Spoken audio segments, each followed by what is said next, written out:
Watched Divorce in the Black last night, and I'm not gonna completely just shit on this movie. Like, All right, good people, let's talk about it. Divorce in the Black, Tyler Perry. I'm gonna get into it, so go ahead on and get your popcorn, your wine, your drinks, whatever, snacks, because we're gonna talk about it, and I want to hear from you as well. All right, before I talk about this movie, I will say I respect Tyler Perry's gangster.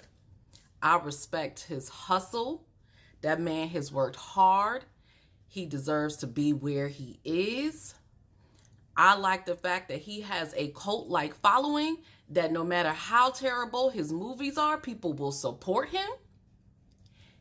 His movies don't fail even when they do fail. How about that? As a business owner, you got to respect that. So I want to say that, right? First and foremost, before I talk about this movie. Okay? So I am not a Tyler Perry hater. I just don't think his movies are good. I think he's amazing. I love what he's done for the Black community. I love what he's done for the Black film industry and actors and actresses. I love all the opportunities that people have gotten. But his movies, subpar at most. But let's talk about why. All right, so I watched Divorce in Black. Now, most times, and I'll say most, because Tyler Perry has had a few movies where I'm like, okay, this is pretty good. He had the one about the jazz, y'all, I don't even remember the name right now. It literally just left me. Jazz Man's Blues or something like that was actually pretty good. I enjoyed that, except for the ending. All right. A lot of times when I'm watching his films, I'm like, what is the point of this movie? What is it that he's trying to convey? What does he want us to learn, get, receive? You know, everybody is different in their entertainment. I want to be educated as well as entertained. Some people just want to be entertained. I feel like he's a one-dimensional entertainer. I feel like he tries to educate and maybe thinks he's going to educate us, but really he's just giving us the same old crap. Is nothing educational about it at all. However, the people who love him will tell you, oh my God, this movie was so great because you learned this, and this. And I'm like, I could have learned this somewhere else and made better use of my time and actually enjoyed the experience more. This is not a way to learn. So let me say that. Did he have some lessons in here? I mean, yeah, I guess. You know, but here's the reality. And, you know, somebody else has said it, so this is not an original thought, but it certainly is a consensus. You know, he keeps putting out the same movies over and over again. And again, here's my thing, right? It works for him. He has pigeonholed himself. It works for him. The people who love him will watch his movies and support. The people who hate him will watch his movies and support. It's a win-win for him. So if it's working for him, I understand why he hasn't changed his formula. His formula works. It is tested, okay? But for people who actually care about the arts, for people who, like me, you know, you want to be educated, but you know, you want to be entertained, I care. I don't want to watch the same movie over and over again, and the same bad movie at that. You know, his characters are very one-dimensional. He does not do character development well at all. You're sitting there like, why are these people doing what they're doing? This doesn't make any sense. The plots, the storyline, the acting in this one was better than some of the previous ones. I'll give him that. Homeboy, what's his name? Jim, or Corey, his real name. He did a decent job. I didn't like him. So that's saying a lot. I didn't like him. He did a great job. Now, I don't like anybody who's abusing Black women, so there's that. But he did seem somewhat convincing. Megan Good, you know, she came off as sweet and naive. I guess that's what she was supposed to do.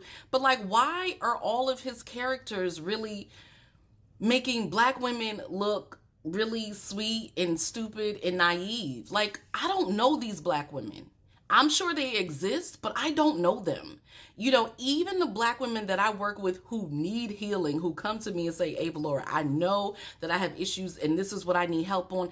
They're not that naive. They're a lot more self-aware. So usually women who are that educated, who come from that background, regardless if they have problems or not. I'm not going to say that they would be perfect because of their background and their education, because that's not real. There's a lot of women out there who need healing, who are very well educated, and they have a lot of problems. But they tend to be a little bit more self-aware. I, you know, I didn't buy the whole domestic violence angle. And I'm going to tell you why. Again, it's not because she was educated and she was pretty and, she seemed to, know what she was doing.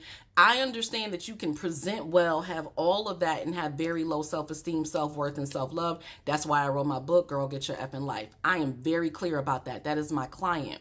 But usually what you don't see, she had a very supportive community. She had supportive family. She had supportive friends, and they were in her life.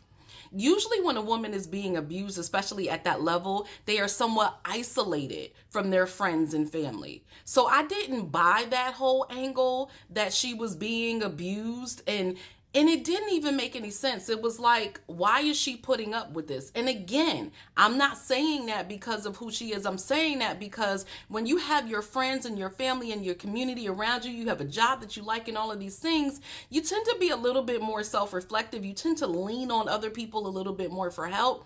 And you don't tend to find yourself in these situations, at least for that level of time. He did show some of the backstory with the mother and, picking up a stray dog and rah, rah, rah and all of that. But it just didn't seem believable. Like, I needed more information. And then I needed to know more about him. Like, why was he so excessively cruel? So what Tyler Perry does is he makes black women look weak and stupid. And he makes black men, like, excessively cruel. Where are these men? I'm not saying that they're not out there. Of course they are, but this is just ridiculous. And then, everybody wants to talk about the church scene. I actually found it entertaining. It was like stupid funny. Like, we know that would never happen. It's no point in arguing if it's predictable or not. Because none of his movies, all of his movies are like predictable, and pretty much none of them will ever happen, right? People are like, oh, this will never happen. What in his movies will really ever happen? That's not why you're watching a Tyler Perry movie, okay? Church scene was hilarious to me. No, it would never happen. But can we talk about the fact that the mama was the real problem here? Like, can we talk about that? Mama raising her boys to be animals, to be hoodlums, to just not care about nothing in the world, to act like a fool. Like, if she's going to act like that in church, we don't know what the heck is she teaching them. And and why is this acceptable behavior? What happened to her? Like, who hurt her? What's going on in their family? Because obviously there's some demons going on. That would have been a more entertaining movie to watch than what he showed us. Because what the hell?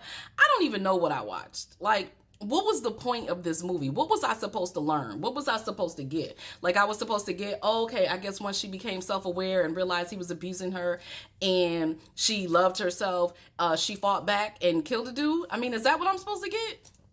Listen, if you want empowering stories of women who have experienced abuse or domestic violence, remember Sleeping with the Enemy? That was a good movie. You talk about character development. I was in. Julia Roberts, and that was a good movie. Also, even I think it was Enough with Jennifer Lopez. And I know y'all don't like Jennifer Lopez right now, but I don't care. That was enough. Listen, Homegirl became like an MFF fighter, okay? And whooped his ass. That's an empowering story. That's some character development. This right here, it's so surface and so one-dimensional that even if there's a lesson in there, you can't believe the lesson because you can't believe the story. It just doesn't make sense. So can we work on the writing? Can we work on the plot development? Can we work on the character development? Can we continue to work on the acting? The acting was better in this movie. I'll give him that. But everything else, would I ever watch this again? Hell no.